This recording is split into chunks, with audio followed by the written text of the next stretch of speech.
And the job description is the foundation to the entire recruiting process, all the way through the retention for the first year.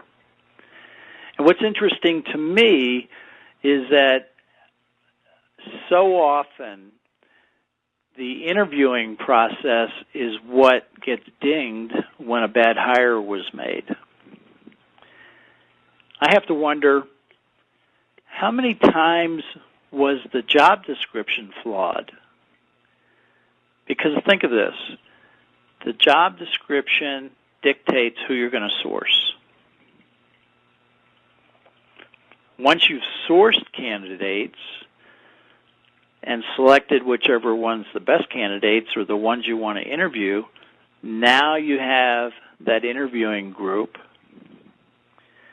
And then once you've gone through the interview, you pick the best of the people who are interviewing, and that's who you hire, hopefully. What happens if the job description is flawed? Now you're going after the wrong people from a sourcing perspective.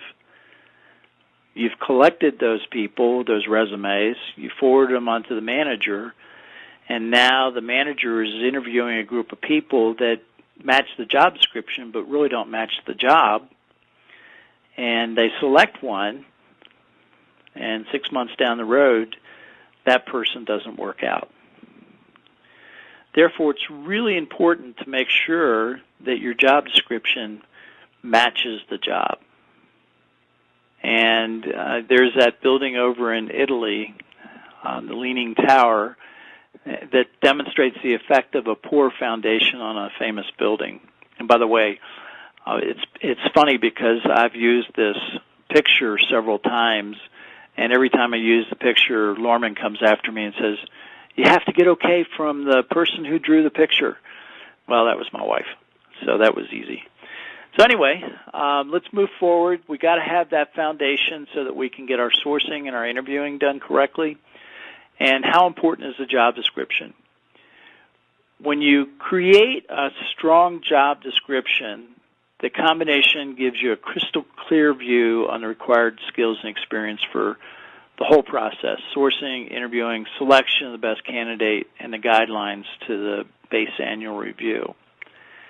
And many times what I've seen when I've worked inside of companies as a contract recruiter, the job descriptions might be 2, 3, 4, 5, 6, 7, 10 years old.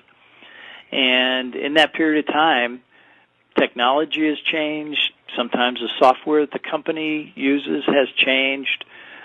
Sometimes they've instituted lean process improvement, whether it be called agile or lean. And when old job descriptions are used for new positions, the same thing that happens during the skipping due diligence during mergers and acquisitions, and that's bad. So it's important to make sure that the job description that you're using today to recruit for a position today, that job description needs to be right on target. So for the people who are not happy with the job description, the way to develop one, or one way to develop one, is to ask the following questions. What are the day-to-day duties? Is this an accounting person that has to go through invoices and ensure that the invoices are correct?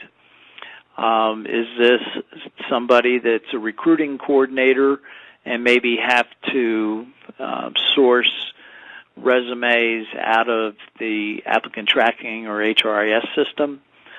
Is this a CFO who is managing a group in finance and possibly accounting?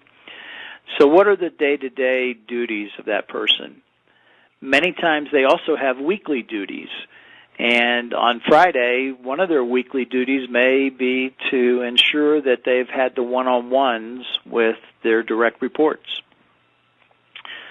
What are quarterly duties? And again, more to the accounting side, you have your quarterly accounting duties that you have to get done. But in sales, you are also measuring the quarter and the results from the quarter. So, positions throughout the company have these different levels of duties. And then sometimes what are the year-end duties, and a lot of times those are also reporting related. So make sure you get all the functional responsibilities done, because once you've got that done, then you've got a nice foundation. Then you talk about the strategic or special project duties.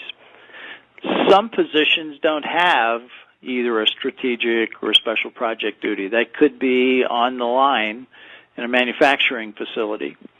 However, even those people can get involved in special project duties when you have either lean or agile process improvement taking place on the line. Those people are expected to participate and to contribute to the process improvement. So it's important to know what's coming up in the next year so that you can go after the right people, maybe people that have lean or agile experience if you're using that example. Are there any strategic projects that need to be completed? And, obviously that's more towards mid-level management and above. And by putting that in the job description, you may get one of two different responses. It could be somebody who's done those strategic projects and goes, I really don't want to do that anymore. I feel like I should go to the next level. And then others will say, wow, I really enjoyed doing those strategic projects. I really got my hand around them, and this is something I'd like to do. And what planning needs to occur in order for those projects to be completed successfully and on time? Does a position have any budget responsibilities? The following question is my secret sauce. What are the 3-month, 6, 9, and 12-month goals for this position? When you lay those goals out, what happens? You know exactly what that person has to do over the next year. Now, obviously, things change. The economy changes. You have the business model changes sometimes. But for the most part, you know what the 3, 6, 9, and 12-month goals are for that position. And they dovetail nicely back to those quarterly duties, right? So it's important to get the manager, work with the manager, coach the manager, mentor the manager to develop those goals. And what happens? Once you have those goals, you know exactly what the candidate looks like when you're sourcing. You know exactly what questions to ask during the interview. You can use this to select the best qualified candidate. And then in addition to that, you can take these goals and then use them for the one-on-one conversations once the person's a new employee. Therefore, you remember that painful annual review that you've been through? It becomes a lot easier because all these goals are laid out. The new employee has discussed them with their manager, hopefully, and at the end of 12 months, they made them or they didn't make them, and there's no surprises. Now, what I suggest is that one of the 12-month goals is for both the new employee and for the manager to lay out 3, 6, 9, and 12-month goals for the position for the next year.